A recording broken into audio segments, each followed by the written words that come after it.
On the morning of August 6, 1945, the crew of the Enola Gay, a stripped-down B-29 superfortress, and 6 other bombers left the island of Tinian. The planes headed towards Hiroshima, Japan, home to about 350,000 people. At 8:15 a.m., the Enola Gay dropped its payload, nicknamed Little Boy, and 43 seconds later, Little Boy exploded over Hiroshima. An estimated 80,000 people died instantly, with thousands of more dying from their wounds and from radiation sickness.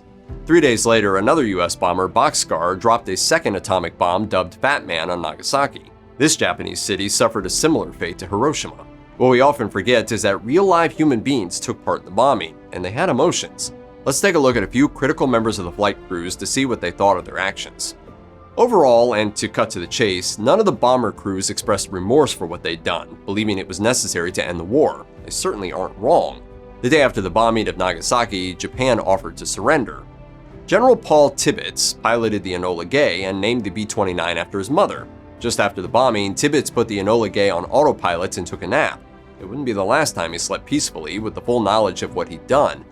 In a 1989 interview, he said, "The morality of dropping that bomb was not my business. I was instructed to perform a military mission to drop the bomb, and that was the thing I was going to do to the best of my ability." And I can assure you I've never lost a night's sleep on the deal. The Enola Gay's navigator, Captain Theodore Dutch Van Kirk, is the man who dropped the bomb. He also had no regrets about his role in the bombing. Van Kirk felt the bombings not only saved American soldiers from dying if a planned invasion of Japan had gone forward, but also prevented many more potential Japanese casualties, which have been estimated at as many as 10 million. He told the Associated Press, "I honestly believe the use of the atomic bomb saved lives in the long run. There were a lot of lives saved. Most of the lives saved were Japanese." Still, he said in a 2005 interview, "I pray no man will have to witness that sight again. Such a terrible waste, such a loss of life."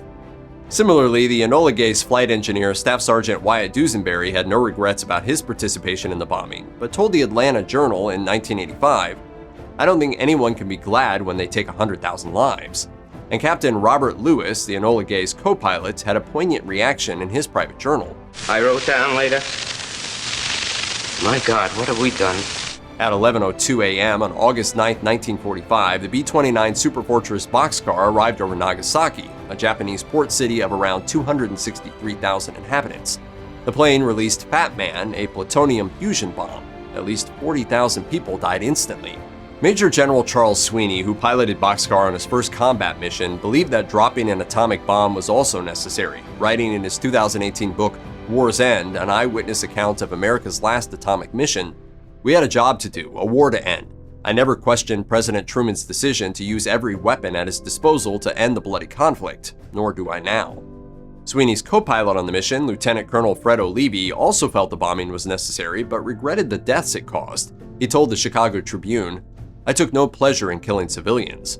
Earlier, we said none of the bomber crews expressed remorse, but there were other crews involved in the missions. Captain Claude Etherly piloted the Straight Flush. They were tasked with determining if the weather was suitable for the Hiroshima bombing, but he didn't know the Enola Gay had an atomic bomb.